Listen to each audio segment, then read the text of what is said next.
Yo, tol, meron ka bang barbecue na leftover? Ito ginagawa ko pag marami kaming barbecue na hindi nakakain. Nagawa tayong parang tinakdakan. Ayan, tol, ito na lahat ng ingredients natin. Pinapainit lang natin yung kawali. Tapos, bibirayin na natin yan. Hindi na natin ng mantika. Ayan. Tapos, barbecue natin. Ayan.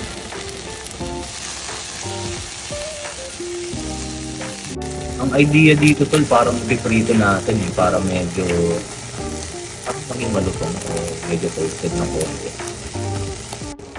Ayan, tol, nilagay na natin luya. Haluin lang natin yan. Nilagay na rin natin sibuyas, tol.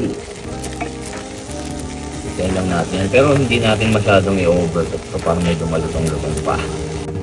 Alright, tol. Lagyan na natin ang timpla yan. Pepper muna. Medyo marami. Masarap. Tapos, konting toyo. Ito yung pampaalat natin dyan.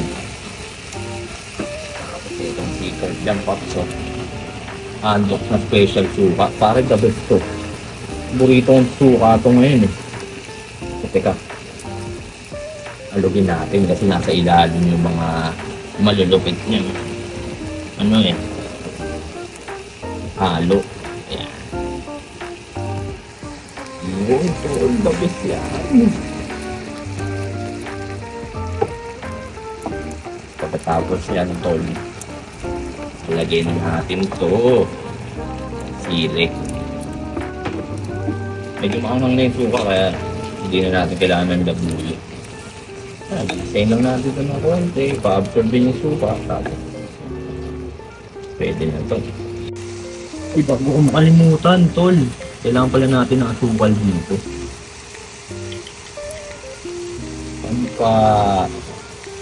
Paganda lang ng ating flavor.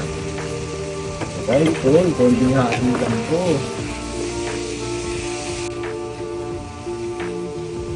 Pwede na raw, sabi ng ninuno ko, idol. Hindi ka na. Tara na, tol, kuha na tayo. Siyempre, dapat may kanin to. Hindi pwedeng walang kanin to.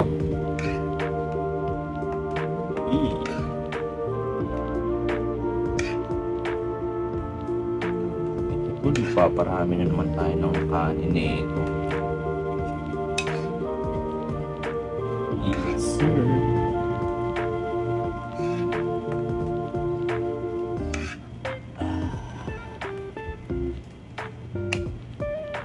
Tol.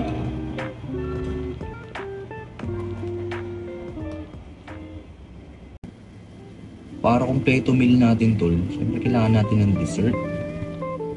Tapos natin kainin itong the best nating recycled barbecue. Siyempre, di ba kumpletong araw pag walang kape?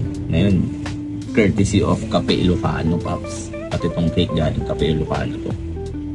The best yan. Super specialty coffee and desserts. Tara to, let's eat!